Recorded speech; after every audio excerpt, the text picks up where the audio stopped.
नमस्कार दोस्तों, स्वागत है आप सभी का आपके अपने यूट्यूब चैनल पर। और जैसा कि हमने सेवन्थ क्लास की ज्योग्राफी है वो शुरू कर रखी है, और उसके अंतर्गत आज हम जो चैप्टर डिस्कस कर रहे हैं आपका natural vegetation and wild life. ये चैप्टर जो हमारा डिस्कशन चल रहा है, और इसके अंतर्गत हम एक वीडियो ऑलरेडी अपलोड कर चुके हैं। इसके अंदर हम आपके जो डेसिडुअस फॉरेस्ट हैं इसका डिस्कशन हम कर चुके हैं। जो मॉनसूनी डेसिडुअस फॉरेस्ट हैं आपके, इनका डिस्कशन कर चुके हैं हम। और आपका जो मॉनसूनी फॉरेस्ट हैं उनका डिस्कशन कर चुके हैं, एवरग्रीन फॉरेस्ट। और विभिन्न प्रकार की प्रजातियां किस प्रकार से ये वेयर इन इंडिया, इस प्रकार के ट्रॉपिकल एवरग्रीन ये कहाँ पर पाए जाते हैं, कौन से स्टेट्स में पाए जाते हैं, ये ऑलरेडी हम डिस्कशन कर चुके हैं। तो आज हमारा डिस्कशन रहेगा आपका डेसिडुअस फॉरेस्ट टेम्परेट शीतोष्ण कटिबंधीय। शीतोष्ण कटिबंधीय देखिए, भारत जो है हम सभी जानते हैं कि भारत किस क्षेत्र में लाई करता है। आपका उष्ण और शीतोष्ण दोनों कटिबंधों के अंदर भारत जो है लाई करता है। तो इसमें आज हम जो आपका टेम्परेट डेसिडुअस फॉरेस्ट है इसके बारे में डिस्कस कर रहे हैं।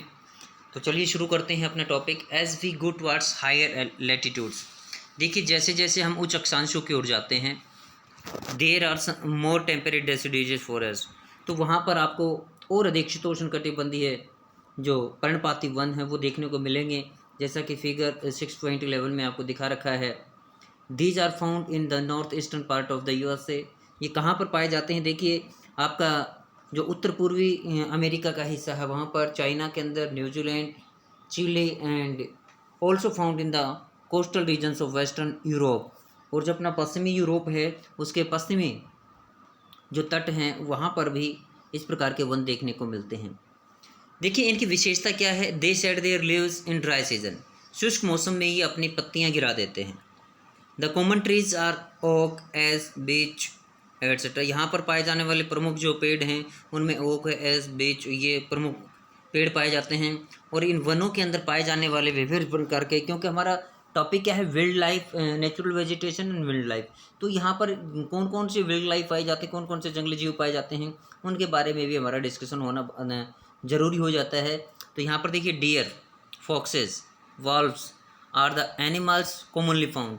यहाँ पर मुख्य तौर पर पाए जाने वाले हिरन हैं, लोमड़ी हैं, या आपके जो वॉल्व्स हैं, भेड़िए, इस प्रकार के जो जानवर हैं ये इस पेड़ जो वनों के अंदर मुख्यतः पाए जाते हैं। बर्ड्स लाइक फिशेंट्स, फिशेंट्स जिसको कि आप काला तीतर भी बोलते हैं, फिशेंट से अपना जो प्रजनन केंद्र है पिंजूर के अंदर, फिशेंट प्रजनन केंद्र। मोनाल्स आर ऑल्सो फाउंड हेयर, यहाँ पर जो फिशेंट्स और मोनाल्स भी पाए जाते हैं। ये मोनाल्स का आपको नीचे फिगर दिया हुआ है, ये इट इज़ मोनाल जो ब्लूइश कलर का आपको दिखाई दे रहा है। फिगर 6.9 और 6.10 के अंदर आपको ये दिखाया गया है।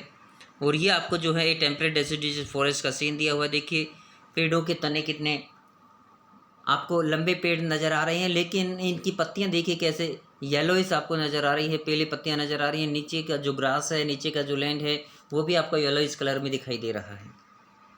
तो ये आज ये हमने जो आपका टेम्परेट जो डेसिडुअस फॉरेस्ट उसके बारे में जाना। अब मेडिटेरियन वेजिटेशन के बारे में जानते हैं, यानी जो भूमध्य सागरीय जो आपकी वनस्पति है उसके बारे में डिस्कस करते हैं। देखिए you have learn the most of the east and the north east margins of the continent are covered by temperate evergreen and deciduous forest trees.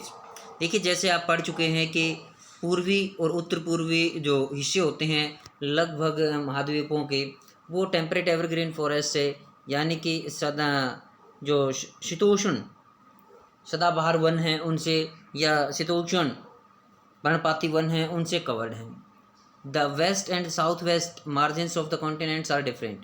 देखिए पश्चिमी और जो दक्षिण पश्चिमी महाद्वीपों के जो हिस्से हैं, यानी महाद्वीपों के पश्चिमी और जो दक्षिण पश्चिमी पार्ट्स हैं, हिस्से हैं, भाग हैं, वो इनसे अलग हैं। दे हैव मेडिटेरियन वेजिटेशन, वहाँ पर भूमध्य सागरीय प्रकार की जो है वो वनस्पति पाई जाती है, जैसा कि फिगर 6.12 के अंदर आपको देखने को मिलेगा। It is mostly found in the areas around the Mediterranean sea in Europe. जो अपना यूरोप के अंदर जो भूमध्य सागरीय क्षेत्र है वहाँ पर इस प्रकार की आपको वनस्पति देखने को मिलती है। अफ्रीका के अंदर इस प्रकार की आपको देखने को मिलेगी। और एशिया का जो मेडिटेरियन सी की तरफ जो एरिया लगता है, यहाँ पर आपको जो है इस प्रकार के वन देखने को मिलेंगे।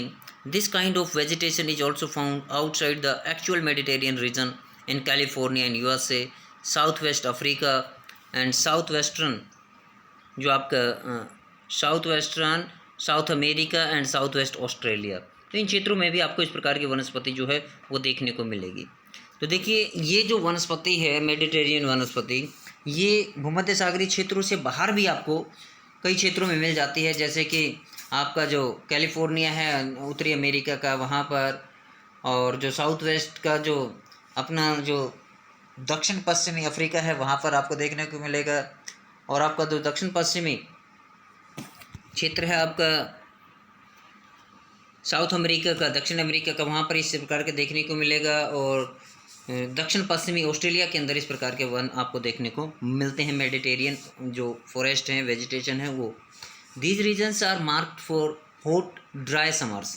देखिए इन क्षेत्रों के अंदर क्या पाया जाता है कि यहाँ पर शुष्क ग्रीष्म ऋतु देखने को पाई जाती है, एंड माइल्ड रेनी विंटर्स, और वर्षा ऋतु में जो सर्दी की ऋतु होती है उसमें जो है हल्की बौछारें होती हैं, हल्की बारिश होती है। Citrus fruits such as oranges, figs, olives and grapes are commonly cultivated here because people have removed the natural vegetation in order to cultivate what they want to।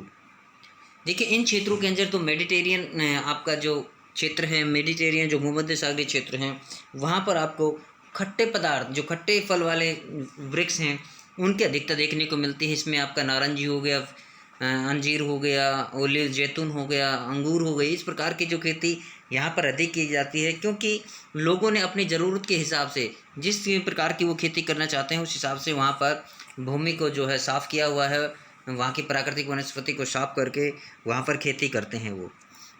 There isn't much wildlife here, यहाँ पर जो है जीव जंतु ज़्यादा नहीं पाए जाते हैं, जंगली जीवन नहीं ज़्यादा नहीं पाए जाते हैं। तो इस प्रकार से यहाँ पर आपने देखा कि किस प्रकार से जो ये आपको यहाँ पर देखिए ये vineyard in the Mediterranean ocean, vineyard दिया हुआ है, जैतून के जो पेड़ों का जो आपको दिखाया गया है, एक ग्रेप्स का और विनयार्ड का इस प्रकार का। ये देखिए मेडिटेरियन जो ओशियन है यहाँ पर देखिए, Mediterranean trees adapt themselves to dry summers with the help of their thick barks and wax coated leaves. जो भूमध्य सागरीय जो पेड़ हैं वो उन्होंने अपने आप को जो शुष्क ग्रीष्म ऋतु होती है उसके अनुसार अपने आप को, अपनी उनकी जो मोटी बार्क होती है, मोटी जो छाल होती है, और जो उनके वैक्सी कोटेड जो लीव्स होती हैं, मोम युक्त जो पत्तियां होती हैं, उनकी वजह से वो अपने वहाँ पर जो अपने आप को अडेप्ट कर पाए हैं। क्योंकि जो वैक्सी जो लीव्स होती हैं ये आपका जो एवापोरेशन होता है उसको रिड्यूस कर देते हैं, वो कम हो पाता है वहाँ पर। Mediterranean regions are known as orchards of the world. जो मेडिटेरियन ओशियंस हैं यानी भूमध्य सागरीय क्षेत्र के जो वन हैं, इन वनों को विश्व के उद्यान कहा जाता है, विश्व के उद्यान फॉर देयर फ्रूट कल्टीवेशन, क्योंकि यहाँ पर फलों की अधिक उत्पादन होता है, इसलिए इसे विश्व के उद्यान भी कहा जाता है। तो ये हमने जो आपका मेडिटेरियन जो फॉरेस्ट हैं उनके बारे में जाना। अब देखिए कोनिफेरस फॉरेस्ट, जो शंकुधारी वन है उनके बारे में देखते हैं।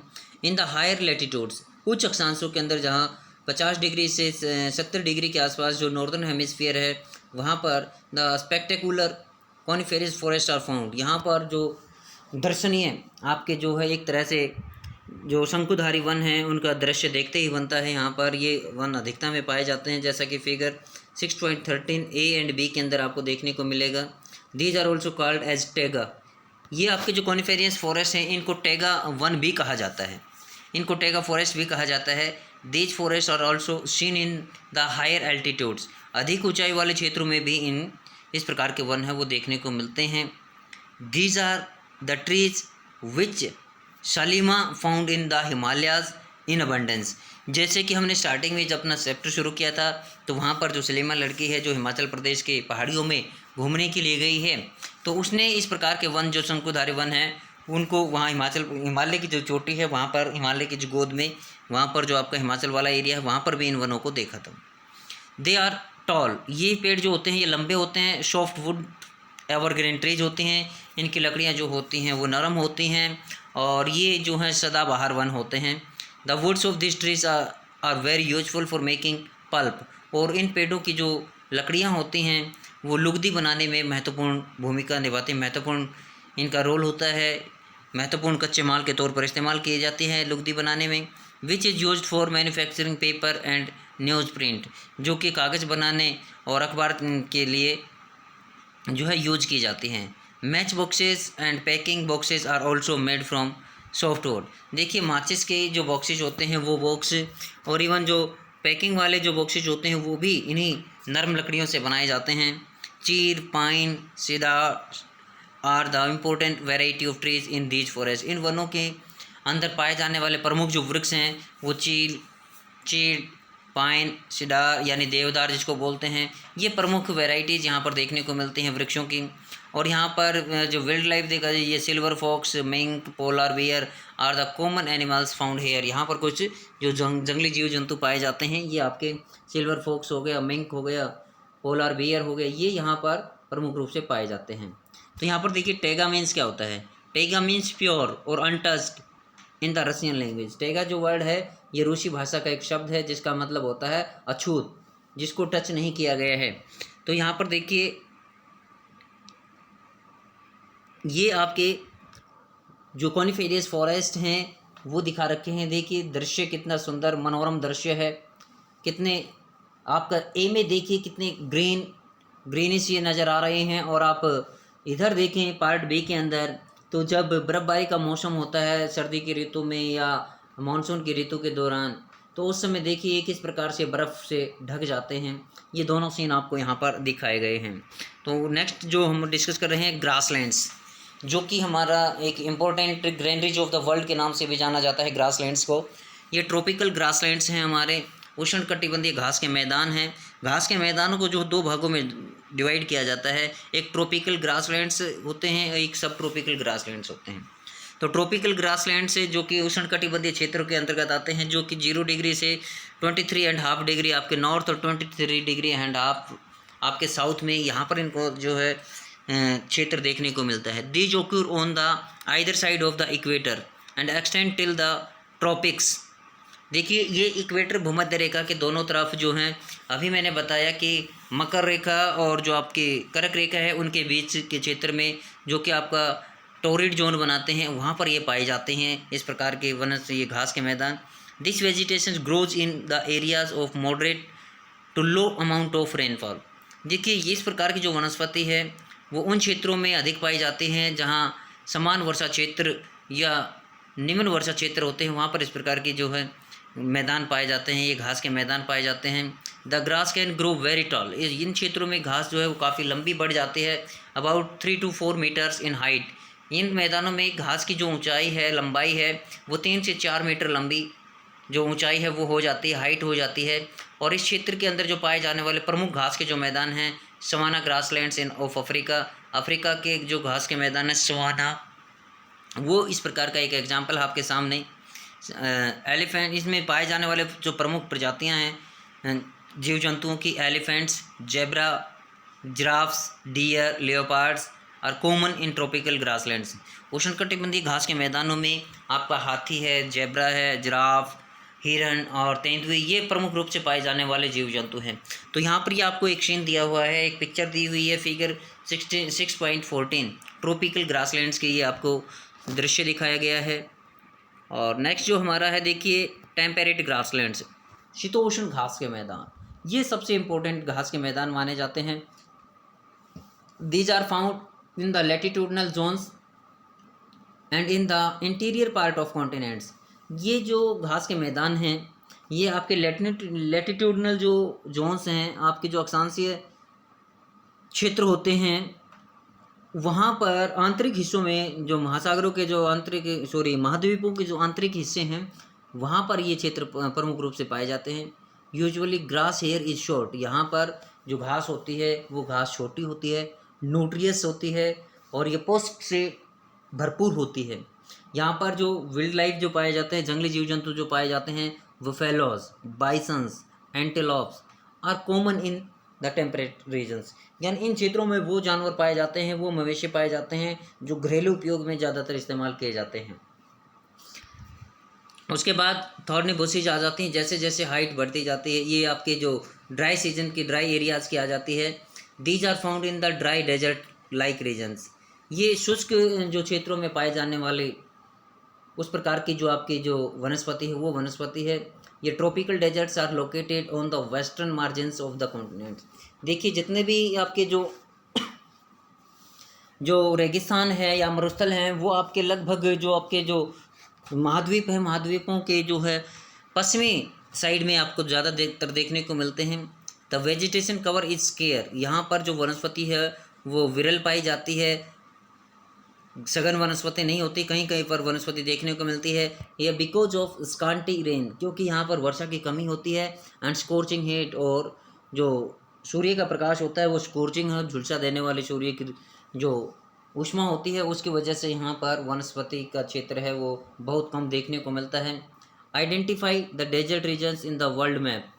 आप जो भारत है विभिन्न प्रकार के जो अपना विश्व का मैप है वहाँ पर विभिन्न प्रकार के जो आपके मरुस्थल हैं, सहारा मरुस्थल है, थार मरुस्थल है, गोबी मरुस्थल है, इन मरुस्थलों का आप लोकेट कीजिए, उनको मैप पे दर्शाइए।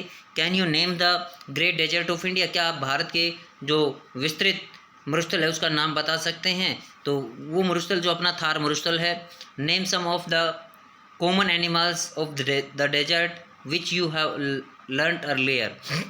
देखिए आपने अभी तक जो पढ़ा है उसके आधार पर आप विभिन्न प्रकार के जो शुष्क प्रदेशों में पाए जाने वाले जानवर हैं उनके नाम बताइए। इनमें जो आपके जो ब्लैक बक है, डियर है, इस प्रकार के जो पक्षी हैं, पशु पक्षी हैं, ये यहाँ पर ज़्यादातर देखने को मिलते हैं। पैंग आपका जो ये आपका फिशेंट्स हैं ये यहाँ इन क्षेत्रों में ज़्यादातर देखने को मिलते हैं। If you reach the polar regions. देखिए यदि हम ध्रुवीय क्षेत्रों की तरफ जाएं, you will find the place extremely cold. तो ध्रुवीय क्षेत्रों में जो अधिक बर्फबारी होने की वजह से यहाँ पर अत्यधिक ठंड पड़ती है। The growth of natural vegetation is very limited here. इसलिए यहाँ पर जो प्राकृतिक वनस्पति है वो न के बराबर मिलती है, बहुत कम प्राकृतिक वनस्पति यहाँ पर देखने को मिलती है। Only mosses, lichens and very small shrubs are found here. यहाँ पर देखिए काई है, लाइकें हैं, इस प्रकार के जो छोटे छोटे जलीय पौधे होते हैं वो यहाँ पर देखने को मिलते हैं। कुछ छोटी झाड़ियाँ यहाँ पर देखने को मिल जाते हैं। It grows during the very short summer. और यहाँ पर जो बहुत कम समय के लिए जो ग्रीष्म ऋतु होती है उस समय ये यहाँ पर उगते हैं। This is called tundra type of vegetation. और इस प्रकार की जो वनस्पति होती है, इस प्रकार की वनस्पति को हम टुंड्रा वनस्पति बोलते हैं। तो ये जो आपका क्वेश्चन यहाँ पर अराइज हो गया कि टुंड्रा टाइप ऑफ वेजिटेशन कहाँ पर देखने को मिलती है, आपकी पोलर रीजन्स के अंदर।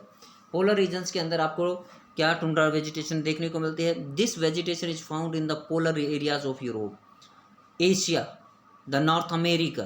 देखिए इस प्रकार की जो टुंड्रा वेजिटेशन है ये वेजिटेशन आपको यूरोप के जो ध्रुवीय प्रदेश हैं वहाँ पर, एशिया के ध्रुवीय प्रदेश हैं वहाँ पर, या उत्तरी अमेरिका के जो ध्रुवीय क्षेत्र हैं यहाँ पर, जो आर्कटिक वाला जो क्षेत्र यहाँ उत्तरी अमेरिका में लग जाता है, ग्रीनलैंड वाला जो क्षेत्र वहाँ पर लग जाता है। तो इनके अंदर जो है इस प्रकार की जो वनस्पति देखने को मिलती है। The animals have thick fur. यहाँ पर जो जानवर पाए जाते हैं उनकी जो फर होती है वो मोटी होती है, एंड थिक स्किन होती है, उनकी चमड़ी होती है वो भी मोटी होती है, to protect themself from the cold climatic conditions, ताकि वो जो अति ठंड वाली जो वहाँ पर जलवायु परिस्थितियाँ हैं उनसे वो अपने आप को प्रोटेक्ट कर सकें। यहाँ पर पाए जाने वाले विभिन्न प्रकार के जो जीव जंतु हैं, सील है, वॉलरस है, मस्क ऑक्सन है, आर्कटिक ओवल है, polar bear and son of oxes are some of the animals found here. यहाँ पर इस प्रकार के कुछ जीव पाए जाते हैं जैसे कि सन ऑफ ऑक्सीज है, मस्क ऑक्सन है, आपका आर्कटिक ओवल है, पोलर बियर है। ये यहाँ पर पाए जाने वाले प्रमुख जो जीव जंतुओं की प्रजातियाँ हैं। Salima's father showed her some photographs of thick forest. यहाँ पर इन कुछ मोटे वनों के जो फ़ोटो हैं वो सलीमा के फादर ने सलीमा को दिखाए। इन सम ऑफ द फोटोग्राफ्स, कुछ फ़ोटो के अंदर Salima observe that people were cutting trees, कि पेड़ लोग जो हैं वो पेड़ों को काट रहे थे, एंड क्लियरिंग द फॉरेस्ट, और वनों का सफाया कर रहे थे। Her father explain that the local people wanted there land for agriculture, कि जहाँ पर वन होते हैं वहाँ के स्थानीय लोग जो होते हैं वो इस भूमि को साफ़ इसलिए करते हैं ताकि उनको खेती के लिए और अपनी बस्तियाँ स्थापित करने के लिए जो ये लोग वनों का सफाया करते हैं ताकि उनको जगह मिल जाए। Salima started wondering, if all trees are cleared then where will the wild life go. अब सलीमा को आश्चर्य हुआ कि यदि इस पृथ्वी से सारे वनों को यदि काट दिया गया तो फिर जंगली जीव जंतु कहाँ जाएंगे। Will the forest takes its original shape again, क्या दोबारा से वन अपने पुनः स्थिति में आ पाएंगे, अपनी प्रारंभिक जो अपनी वो जो वास्तविक शेप है, आकृति, क्या उसको वो धारण कर पाएंगे। If people go on cutting the trees like this, यदि लोग इसी प्रकार से पेड़ों को काटते रहे, will there be enough oxygen, क्या पर्याप्त मात्रा में ऑक्सीजन मिल पाएगी। वाटर वेपर, क्या जलवाष्प बन पाएंगे, क्या लकड़ियाँ मिल पाएंगे, क्या फल नट्स, अब जो हमारा फ्यूचर होगा, हमारी जो जनरेशन होगी, क्या उनको इस प्रकार के जो जो आज हम यूज कर रहे हैं, क्या ये सभी चीज़ें उनको उपलब्ध हो पाएंगी। Do you agree with Salima, क्या आप सलीमा से सहमत हैं। जो सलीमा ने जो क्वेश्चंस उठाए हैं, ये क्वेश्चंस क्या आपके दिमाग में क्वेश्चंस है, क्या ये क्वेश्चन वाजिब क्वेश्चन उठाए गए हैं सलीमा के द्वारा। क्या हमें वनों को जो अंधाधुंध कटाई है इसको रोक देना चाहिए, क्या इनके जगह पे ये जिन पेड़ों को हम काट रहे हैं उनकी जगह पे नए पेड़ लगाए जाएं ताकि हमारा जो पर्यावरण संतुलन है वो बना रह सके, ताकि इन फ्यूचर हमारी जो नेक्स्ट जनरेशन है वो इनका फ़ायदा उठा सके। Hold a discussion with your friends about the depletion of our जो diversified flora and fauna, suggest some measures to conserve them. तो देखिए इसके ऊपर आप अपने मित्रों के साथ एक संगोष्ठी कर सकते हैं, एक चर्चा कर सकते हैं कि किस प्रकार से हमारा जो डाइवर्स विविधतापूर्ण जो फ्लोरा एंड फौना है, वनस्पति और प्राणी जो मंडल है वो किस प्रकार से अपना विलुप्त होता जा रहा है, इसको हम किस प्रकार से विलुप्त होने से बचा सकते हैं, इसके बारे में आप कुछ सुझाव दे सकते हैं और इनका किस प्रकार से संरक्षण किया जा सकता है, ये आप कदम उठा सकते हैं। तो ये अपना चैप्टर था आज, ये चैप्टर हमने आज कंप्लीट किया है। इसके जो क्वेश्चंस हैं, इन क्वेश्चंस को आप आसानी से कर सकते हैं, बिल्कुल इजी क्वेश्चंस हैं इस आधार पर। तो आज के लिए वीडियो में इतना ही। Thank you, have a nice day.